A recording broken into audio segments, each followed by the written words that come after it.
ब्रेकनंतर बातमी जळगावमधनं आहे। नोटाबंदीच्या काळामध्ये तब्बल 73 लाख रुपयांच्या जुन्या नोटा बदलून दिल्याच्या संशयावरनं काल जळगाव जिल्हा बँकेच्या चोपडा शाखेमध्ये सीबीआयनं चौकशी केलेली आहे। या घटनेनंतर जळगाव जिल्हा बँकेचे कार्यकारी संचालक जितेंद्र देशमुख यांच्याशी एबीपी माझाच्या प्रतिनिधींनी बोलण्याचाही प्रयत्न केला, मात्र यावेळी सीबीआयकडनं चौकशी झाली असल्याचं त्यांनी मान्य केलंय। मात्र या प्रकरणाची चौकशी सुरू असल्यानं यावर अधिक बोलण्यास त्यांनी नकार दिला।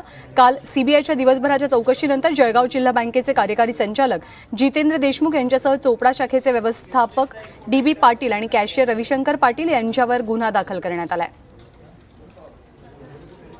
तो विषय चौकशीच्या अंतर्गत आहे। आपण त्याच्यावर बोलणं योग्य नाही।